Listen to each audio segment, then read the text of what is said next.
Dragonfly vs. Monarch, Book 2. Written by Charley Brindley. Narrated by Kim Summers.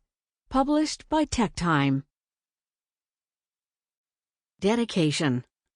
This book is dedicated to Seth Alva Walker. Chapter 1.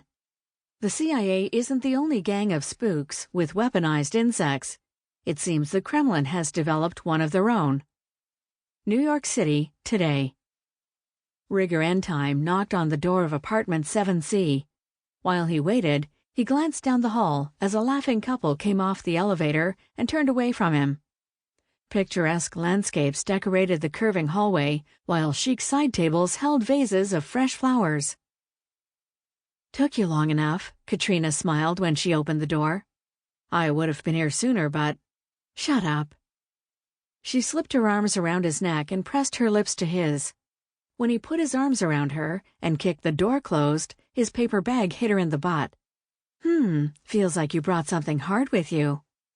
"Yeah," he kissed her again. "Hard liquor." "That too?" After a moment, she leaned back. "Hungry?" He shook his head and kissed her again. She reached behind herself and took the bag from his hand. "I want to see what you brought me." She opened the bag and peeked inside.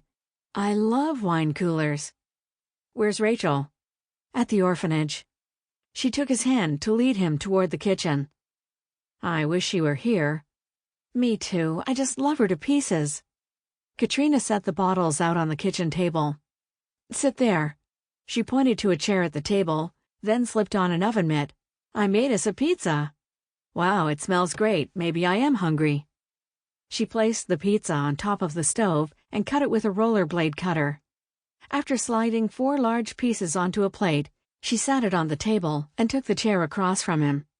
"Where do we start?" she asked.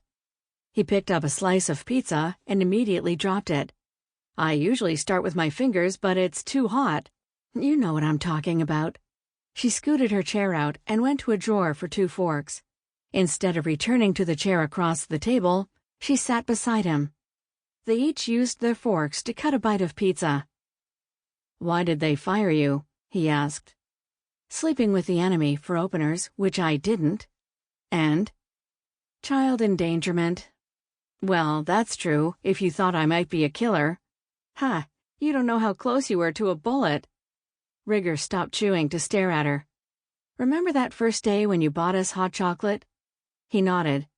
"Did you ever see my right hand?" "No, you didn't, because it was in my coat pocket, right next to my service revolver. Which, by the way, I had to turn in today." "You had a gun on me?" "Not actually on you, but I could have had it in my hand in an instant if you made a move on us. Same thing when you thought I was cleaning your kitchen. I had my eye on you the whole time while you were playing with Rachel."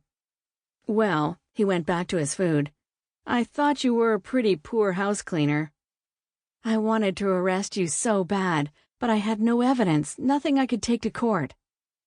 "When did you go soft on me?" "It was the second time Rachel and I went to your apartment.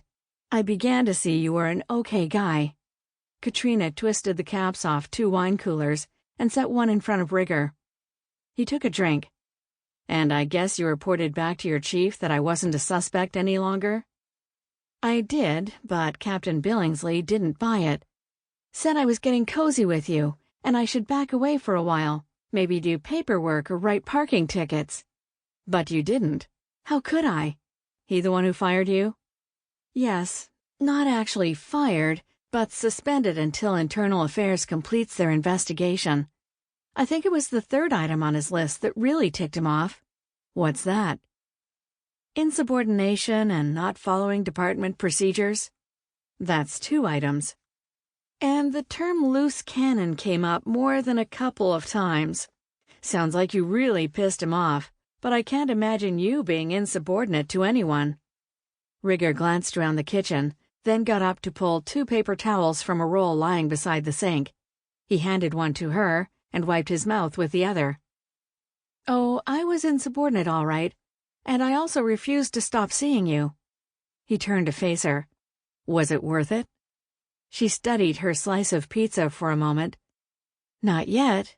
She took a bite. "You're cute. Sample complete. Ready to continue?